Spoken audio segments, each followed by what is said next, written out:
Carter from Louisiana for his 5 minutes. Thank you, Mr. Chairman.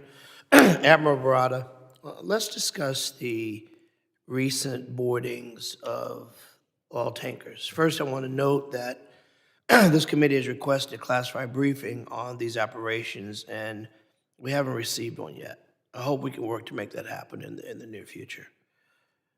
My question concerns the video that administration has posted on some of these operations.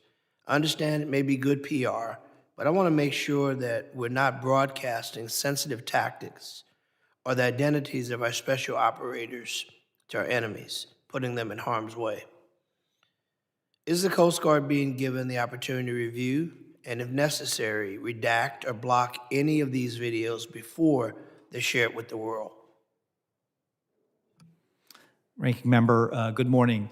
We see a lot of this this footage before it goes out. Not all of it. It depends. Some of it's Department of War footage. Some of it's Department of Homeland Security. But it's all being processed through the White House.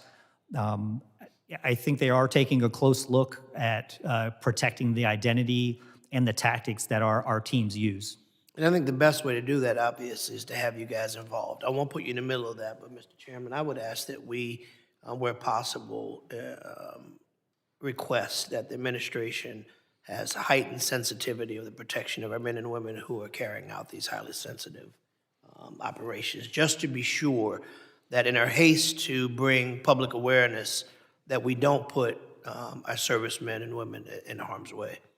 As you know, one of the oil tankers the Coast Guard recently targeted, the Bella 1, later renamed the Marinera, was able to bypass U.S. forces and escape into the Atlantic, while the Coast Guard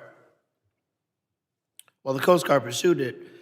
Russian military reportedly began repositioning naval assets as a submarine to protect the ship from seizure. Thankfully, U.S. forces eventually intercepted the tanker without incident. But the episode raises some questions about the potential impacts of these boardings. While enforcing sanctions is important, and we all can agree we do not want to inadvertently escalate into direct hostilities with nations, including Russia, what contingency plans are in place when the Coast Guard is pursuing these vessels and might encounter foreign military vessels?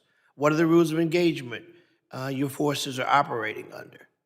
And would you please, if we run out of time, if we can back this up with some written documentations on the actual policies that we have for the rules of engagement? Ranking Member, thanks for the question there. As far as the risks and the protocols and the contingencies in place, we put stringent security measures, stringent contingency measures in place. In the case of the Bella 1, we worked closely with our Department of War partners over at UCOM. And, as far as, Russian assets, Russian military assets, deployers, we ensured that we weren't at risk of anything happening there. We were never, concerned at the risk level with Russian deployers impacting our ability to conduct those law enforcement activities. We can give you a little bit more. You mentioned a classified briefing, sir. We'd be happy to do that, and we've prepared that, and we'll, when we can set up a time, would like to come over and talk to you a little bit more about it. That'd be great. So without going into anything that might be confidential or might be that we should do in a more secure setting, the contingency plan of what happens in the case of meeting some other resurgence that may have bigger power or anticipate, or maybe even a ambush. We should always, obviously, and I'm preaching to the choir, but talking from a member of Congress's standpoint, we want to make sure that we're giving you all the tools that you need in our quest to capture these illegal vessels, that we never put at risk our men and women in uniform who are out doing an incredible job. And I can't thank you enough for the incredible work that you do, not just when the cameras are rolling, as they've been doing most recently, but when no one's watching. rather it is search and rescue or capturing these tankers. We know that the work of the Coast Guard is vast. You guys have been phenomenal partners for us in Louisiana, particularly in the aftermath of these horrific storms that we continue to have facing our communities. You're sitting before Congress. Tell us, what can we do? And oh, my time's already up. But if you could just finish, tell us what we can do to arm you better.